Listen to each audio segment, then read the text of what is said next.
As the United Nations Security Council prepares to vote on a U.S.-sponsored resolution centered around President Trump's 20-point Gaza plan, Prime Minister Netanyahu is making his position unmistakably clear. There will be no Palestinian state west of the Jordan River. The resolution includes language suggesting the conditions may finally be in place for a credible pathway to Palestinian statehood, language Israel is now working to soften or to remove. With us to break this down is Ambassador Alan Baker, former Israeli ambassador to Canada, a key negotiator of the Oslo Accords, and one of Israel's leading experts in international law. Thank you for joining us. You're very welcome. Ambassador Baker, let's start with the breaking headline. Netanyahu says there will be no Palestinian state west of the Jordan River. How does that square with the language in the Security Council resolution suggesting a credible pathway to Palestinian statehood?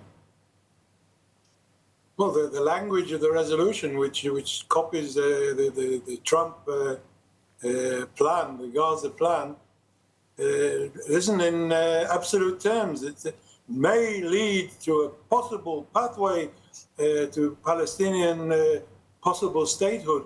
It's so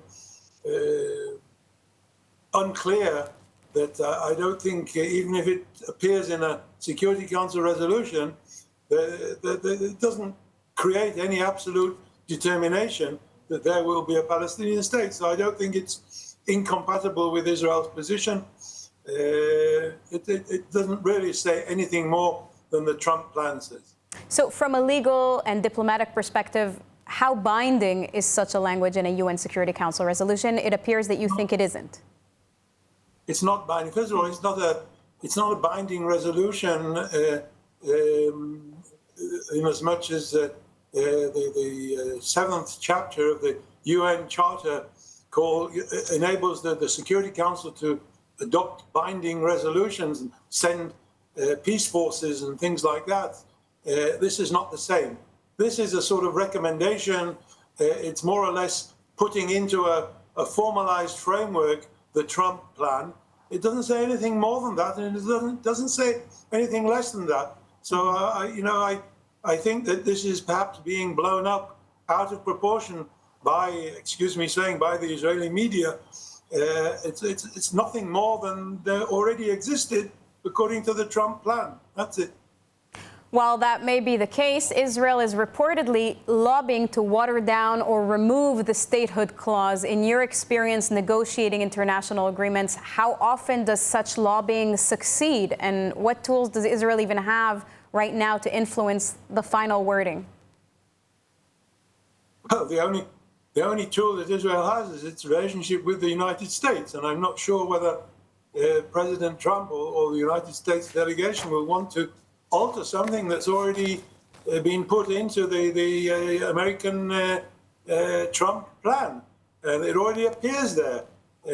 So adding it or taking it out of the Security Council resolution, in my opinion, won't make much difference.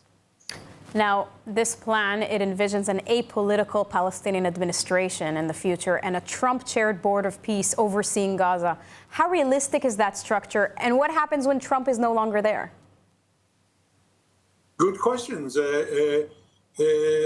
First of all, if Trump is president of this forum, then it's not necessarily limited to his presidency. It could also be after his presidency. That's one thing.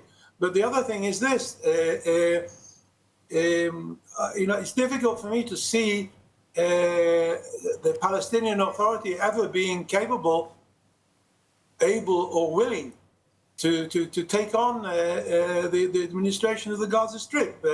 It's very difficult for me to see any possibility of Hamas agreeing to demilitarize, to remove its weapons, to destroy its fortifications, to blow up its tunnels.